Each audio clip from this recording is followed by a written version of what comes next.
So we were down in California speaking, and I was speaking, so I was a businesswoman alongside my husband. We had time. We didn't have to rush back to a job. We went and spent, we went to Palm Springs, then we drove to LA, and then we drove to Vegas.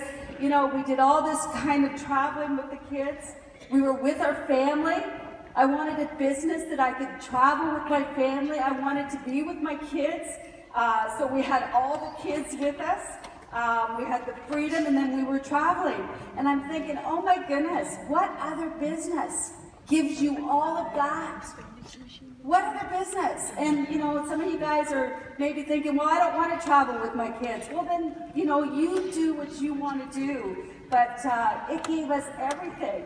And anyways, we've had so much excitement. Like Bill's going to go through some of the stuff that you know, the trials and the tribulations of building this business, and some of the naysayers and all that kind of stuff. I know we got a video actually right now. We just actually built a new house. You know, we're in town on the lake, which is just awesome. And if that's something that you guys want to do, like, you know, build a brand new house, and, you know, definitely not going to have any mice in this house. You know, and understand that it is awesome to think what you can do.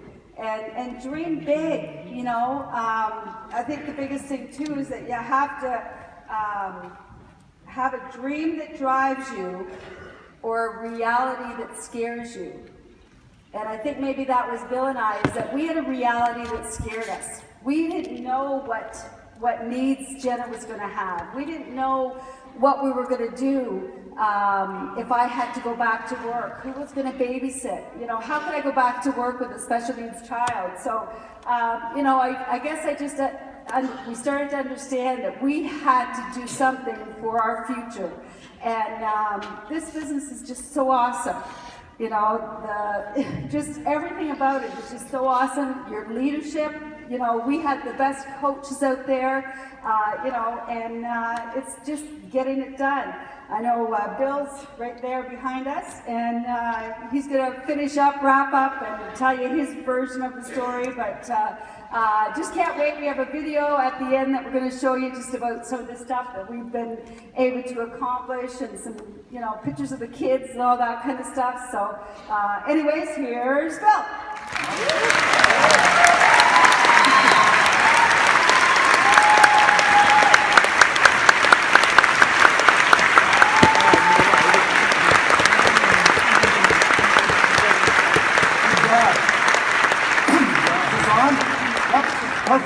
Anyway, you know, obviously, Jannis, not her favorite part of telling the story, but I think it's so important to realize that, you know, you can overcome whatever you decide to overcome. And we're given certain challenges.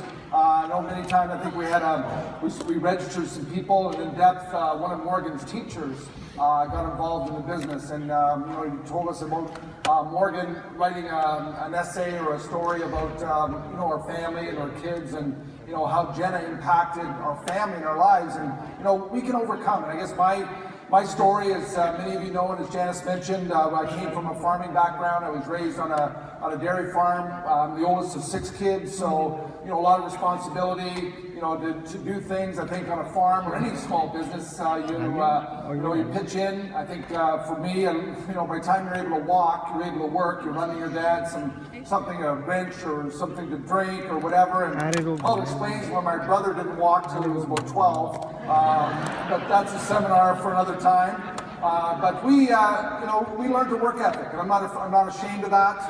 You know, my parents, my dad was actually foster raised, so when I was probably 3 or 4 years old, he bought a small little dairy and a few cows, and we moved a lot because he kept expanding that operation. And so I watched from a family perspective and a business perspective how you can grow if you make a decision to grow.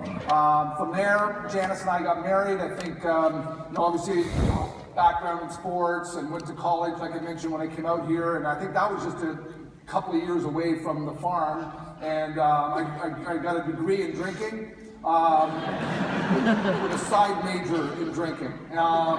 So that's not necessarily a highlight reel of my life, but it's a reality. That's where we were at. And I think I was looking for something. When Jannis and I got married, Jannis is not a farm gal, so that was always a bit of a struggle.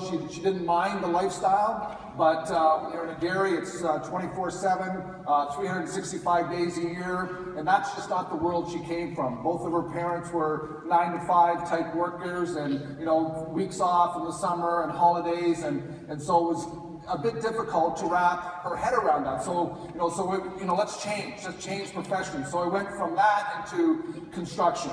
So I went from worse to worser.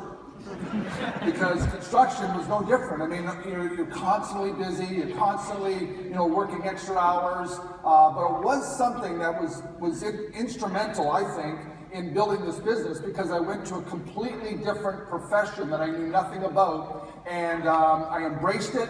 And within months, I was obviously sent to a location and framing and building the house from scratch. And so I knew in my heart that I could learn things, that I could apply things.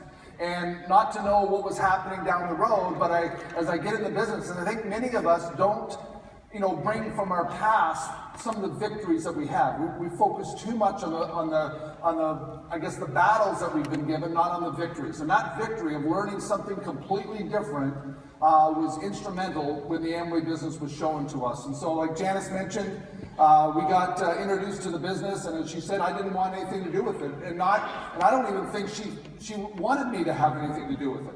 It was something that she was able to do. We got introduced to, I think, 2 or 3 other businesses before that, and they were similar in nature. Why we didn't get involved in them is that they were $1,000 to get started, and so we didn't have that kind of money. And so when we got shown this business, I think it was $142 to get started, and I remember writing the check to get started in the business, praying that it would cash, praying that there was enough money. And that was maybe one of the instrumental points of building the business, is that I was 30 years old wondering if a $140 check would pass. And I started realizing that my life had to change. There's something that I had to do different in order to make things work. And so, Jenna was obviously a turning point in our lives. Jannis obviously still gets emotional because we don't have complete victory over it.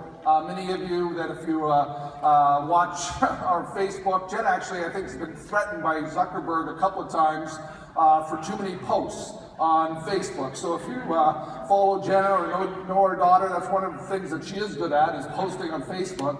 But we don't have victory over it. So I think that's why sometimes the emotion is still there. But it was an incredible time for me to have a child in the hospital that it was the first time in my life I couldn't work harder to fix it. It was 100% out of my control. And so I remember just feeling frustrated. Jannis was way out of her element. As she mentioned, she was not a nurse. She was not comfortable in the surroundings of a hospital, and it really rattled her in multiple ways. But I respected her so much that she rose up to do what she had to do in order to bring Jenna home and for us to be a family again. Because I know it challenged her. And I think a lot of times, lately, and I know I'm all over the map, but, sometimes people think, in that stretch of us going from nothing to, Emerald qualification in 9 months, that everything happened perfectly, that there was no challenge in our life. Every night that I came home to a wife that was rattled, because she was doing something that was 100% out of her comfort zone. That G-tube had to be, taken care of. It had to be, the gauze changed, whatever. And Jannis was stretched by this. And so when I got home from work and then ready to go do some meetings, she wasn't excited about that. She wasn't, oh God, thank God Bill's home so we can go do some meetings. She was like, you're kidding me. You're leaving right now. You're taking your dinner on the road, you're leaving. And she just couldn't wrap her head around that I would leave her. And I remember having conversation after conversation. Jannis, I can sit home, I can help you bathe the kids, I can hold your hand, or I can go out and build this business so we can have our freedom. And Whoa. That's, Oh, man. I don't want to do that for applause, but it just, sometimes we just need to realize we need to get things done. And, I watched her, and again, she's pregnant with Jack, our fourth, so, a few emotions through that time. I mean, from January to, we were 7,500 in 4 months, so Jack was born the end of April when we went silver. And so, in that stretch of time, there was stuff going on besides the kids feeding the mice.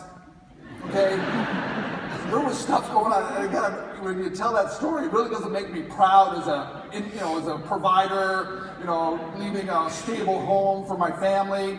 But we had other things on our mind. We got focused on other stuff, and so I wrote down a couple of things. It helps me maybe help you. Just what was important to us. I said, number one, be true to yourself. A lot of times when I share the opportunity meeting, I talk about all I want from people that I share the opportunity meeting with is honesty, right? Just be honest with yourself. Jannis and I were honest with ourselves. I was 30 years old. I was spinning my tires. I was going nowhere. If I didn't do something different, the writing was pretty much on the wall where I would end up. And so I just, what's the 11th commandment? Thou shalt not kid thyself. Okay, I knew that I had to change. Now, was that comfortable? No. But what happens is when you allow hope to come into your life, when you allow yourself to begin to believe that the great thing can happen, guess what? The great thing can happen. And so we began to allow ourselves to believe. We actually believed the audios, that it was possible, that people could get started in this crazy business and within a few months, within a few years, could drastically change their financial future. And not only that, when you change your financial future, how many know your relationships change, your kids change, our marriage changed. Now, if we didn't do anything, Jannis and I were battling. Because why? Money was a major issue. I can think of all the times where we had discussions that got to large volumes. Every time the origin of that was money. And so we get this money thing figured out, and hey, we're not gazillionaires, but how many know it's nice to have more money than month? It's an incredible thing. Because before the business, we had more month than money. We had to learn creative things. We started, we'll put our bills in a hat and we'll write checks until, for some of you young people, have no idea what I'm saying, writing checks. And so we'll pay our bills online until the balance is zero, and then we'll stop paying, okay? So anyway, that got boring. So then you learn new creative things, okay? Like you send your utility bill to the phone company and your phone bill to the utility company. Because why? Well, when they get the check, they call you and they say, oh, you sent us the wrong check. Oh, we're sorry, send it back. See, that'll buy you a couple weeks. You guys came this weekend thinking you weren't going to learn anything, right? Anyway, life beats you up. And I did feel beat up, and for a time where, through, my agriculture, even construction and sports, I was a winner. I would work hard enough to win. And so feeling beat up, was not a fun feeling. And so I wanted to win again. I wanted to win again as a person. I wanted to win again as a provider. I wanted to win again as a husband and a father. And so allow yourself to win. You deserve it. Second thing I wrote down is, always push forward. Always push forward. In hockey, they have a terminology about keep your feet moving. Okay, keep your feet moving. Why? Well, because when you're stopped, that's when you're the most vulnerable to lose the puck, to get a penalty, because you're having to reach or stop somebody that is in motion. And so keep yourself in motion. Probably, if I look at some of the things that was instrumental in us having that fast growth, and now again we've reintroduced those concepts, and that's why our business is exploding. We didn't want to come here to Australia with past credibility. We wanted to come with current credibility. We have hundreds of people, you know, in the last few months getting involved in the business. We're breaking pins. We got things rocking and rolling. Why? Because we've implemented some of these same habits and thought processes that we had when we started the business. I mean,